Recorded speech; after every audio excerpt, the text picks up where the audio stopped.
একদিন সেই লেভেলে বৃষ্টি হচ্ছিল, এত পরিমাণ বৃষ্টি হচ্ছিল যে আমাদের রান্না করার মতো খাওয়ার মতো কোনো জায়গাই ছিল না। কোনো মতোভাবে বাসার মধ্যে রান্না করে খাচ্ছিলাম। আর বাসার মধ্যে সিলিন্ডার থাকা অর্থ হচ্ছে মাঝে মধ্যে ডিম পোচ, ডিম ভাজি, টুকিনাকি দুধ জাল এগুলো করার জন্য সবসময় তো আমরা রান্না করে খাওয়ার মতো অবস্থান নেই। যে পরিমাণ গ্যাসের দাম, তারপরেও কি করব, এত বৃষ্টি হচ্ছে, চুলার পাড়ে একদম ভিজে গিয়েছিল, খড়ি একদম ভিজে গিয়ে শেষ, রান্না করব কোথায়, যার কারণে এখন বাসার মধ্যে রান্না করে নিচ্ছিলাম। রান্না করার মতো কোনো কিছুই ছিল না, সকালবেলা কি রান্না করব। তো ছিল কয়েকটা মরিচ আর পেঁয়াজ আর রসুন, এগুলো ভালো করে একটু ভেজে নিয়েছিলাম। তারপরে একটু পাটার মধ্যে বেটে নিয়ে, ভাত ছিল আগের দিনকার, একদম নরম তকতকা ভাত ছিল, সে নরম ভাত তো ফেলে দেবো না, কারণ এখন তো বৃষ্টি কোনো কিছু পাওয়া যাচ্ছে না। এই নরম ভাতকে আমরা পান্তা বানিয়ে খাই কিংবা চাপড়ি পিঠা বানিয়ে খেয়ে থাকি। তো আজকে আমি চাপড়ি পিঠা বানিয়ে নিয়েছিলাম। আর এই চাপড়ি পিঠার মধ্যে একটু পেঁয়াজ মরিচ একটু ময়দা দিয়ে মাখিয়ে নিয়ে, পাটায় ভর্তা বেটে নিয়ে, মেয়েটা ঘুম থেকে উঠে হাত মুখ ধুয়ে এসে আমার কাছে বসে পড়লো।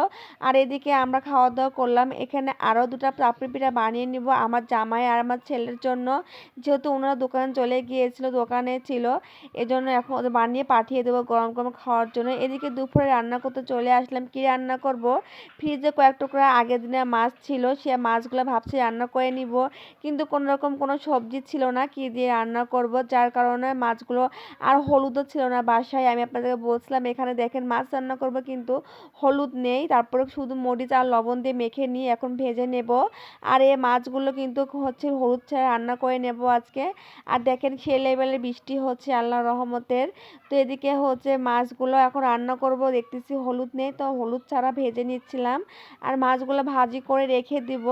এখানে 6 টুকরা মাছ ছিল, তো 5 টুকরা মাছ ভাজি করে রেখে দিব। আর মাথা দেখছি বেশ বড় আকারের মাথা ছিল, ভাবছিলাম যে মাছের মাথা দিয়ে 4-5টা আলু ভাতের মধ্যে সেদ্ধ করে নিয়েছিলাম, যেহেতু শুধু আলুই ছিল বাসায় আজকে, কোনো রকম কোনো সবজি ছিল না যে মাছ দিয়ে রান্না করে ঝোল করে নেব। আর অনেক কদিন ঝোল দিয়ে রান্না করা খাওয়া হয় না, খুব ঝোলে তরকারি খেতে ইচ্ছা করছিল। তো এই জন্য ভাবলাম যে মাছ একটু আর হচ্ছে আলু দিয়ে একটু ঘাঁটি করে নিই। আর একটা মাথা ছিল ভাজি করে নিয়েছিলাম, এর মধ্যে একটু আদা জিরা বাটা দিয়ে নিয়েছিলাম। আর এর মধ্যে একটু পানি দিয়ে আর হচ্ছে ময় মশলা দিয়ে একটু কষিয়ে নিব। তারপরে হচ্ছে একটু লবণ দিয়ে নিয়েছিলাম, যেহেতু হলুদ ছিল না আগে বসলাম, তো এখানে হলুদ অ্যাড করতে পারি নাই আমি। আর মাছের মধ্যে এর মধ্যে আমি কষিয়ে নিয়েছিলাম আর কড়াইয়ের মধ্যে, আর তুলে রাখা হয় নাই মাছগুলো। আর আগের যে মাছগুলো ভাজি করে নিয়েছিলাম এগুলো তুলে রেখে দিয়েছিলাম, কালকে আবার রান্না করে ঝোল করে খাবো কোনো সবজি পেলে। তো আজকে শুধু মাথা দিয়ে আমাদের দুপুরকার রাত্রে খাওয়া হয়ে যাবে। তো এখানে আলু হচ্ছে এখন মশলা দিয়ে মাছগুলো খুব ভালো করে কষিয়ে নিয়েছিলাম। আর যেহেতু ঝোল খেতে ইচ্ছে করছিল, তো এখন আমি 4-5টা আলুই ছিল, আর এই আলুটা আমি সেদ্ধ করে নিয়েছিলাম ভাতের মধ্যে। আর এখন এই আলুগুলো সেদ্ধ করে নেওয়া আলুগুলো মশলার মধ্যে একটু ভাঙিয়ে ভেঙে দিচ্ছিলাম, যাতে ঝোলটা একটু গাঢ় গাঢ় হয়, খেতে ভালো লাগবে আর কি, যেহেতু অনেক দিন ঝোল খেতে ইচ্ছা হচ্ছিল। তো আলুগুলো হাতের সাহায্য করে একটু ম্যাশ করে ভেঙে দিচ্ছিলাম। এখন মাছের মধ্যে মশলার মধ্যে খুব ভালো করে কষিয়ে নিচ্ছিলাম। কষিয়ে নেওয়া হয়ে যাবে, খুব ভালো একটু কষাতে হবে, আলুর একটা এক্সট্রা গন্ধতে চলে যায়। তো কষানো হয়ে গেলে এর মধ্যে আমি একটু পানি দিয়ে নিয়েছিলাম, ঠান্ডা পানি অ্যাড করেছিলাম, গরম পানি দিলে হয়তো ভালো হতো এখানে। তো এখানে ঠান্ডা পানি দিয়ে নিয়েছিলাম, এখন খুব ভালো করে নাড়াচাড়া করে নিয়ে এখন আমি রান্না করে নিয়েছিলাম।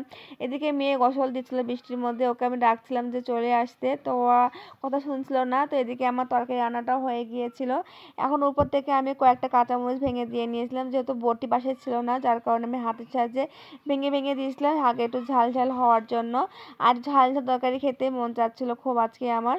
তো দেখেন এদিকে আমার হচ্ছে বৃষ্টি থামছিল না, মুরগিগুলো কি একবার অবস্থা খারাপ। আর দেখেন রান্নার জায়গা একদম ভেঙে চুরে গিয়েছিল, খুবই বাজে অবস্থা হয়ে গিয়েছে রান্নার জায়গা, এখন মাটি দিয়ে লেপতে হবে, তারপরে আবার রান্না করতে